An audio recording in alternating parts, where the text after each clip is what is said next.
Je sais pas si elle va vous faire marrer, cette première actu, elle concerne Shine. Vous savez, il y a une guerre en ce moment entre la France et Shine, donc ce réseau ce site e-commerce très polémique qui a plein de défauts en termes de e-commerce, nous dit-on, qu'on bannit d'un petit peu partout, qu'on fait reculer parce qu'on n'en veut pas, sauf que plein de gens défendent Shine sur les réseaux sociaux. Il y a plein de gens qui disent mais oui, mais nous aussi on a le droit d'avoir des vêtements poucraves fabriqués à l'autre bout du monde qui nuisent à la planète mais qui sont pas chers quand ils arrivent. Il faut aussi qu'on réussisse à consommer des produits qui sont pas chers, et Shine est là pour ça. Et Shine est défendu par qui? Eh bien en fait il y a une étude qui a été donc il y a une enquête qui a été faite par l'œil du 20h. C'est sur France Info si je me gourre pas. Vous pourrez retrouver cette petite enquête en ligne si vous avez envie.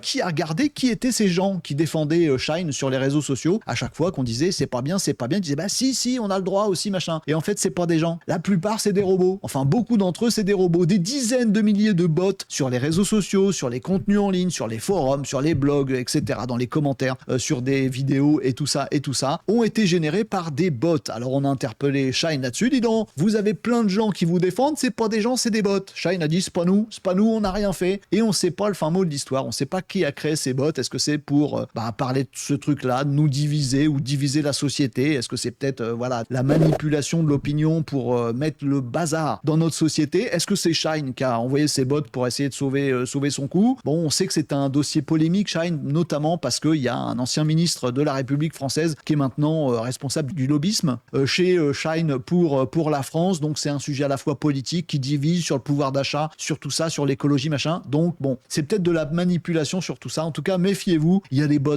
qui défendent Shine, pas que, mais cette affaire, elle nous montre aussi que le web 4.0, il a ses risques. Si c'est que des bots et des IA qui se parlent, qui se commentent et qui se répondent et qui donnent leurs avis et que nous on est spectateurs sans s'interroger, on court peut-être à la catastrophe. L'affaire Shine, on verra où ça nous mène.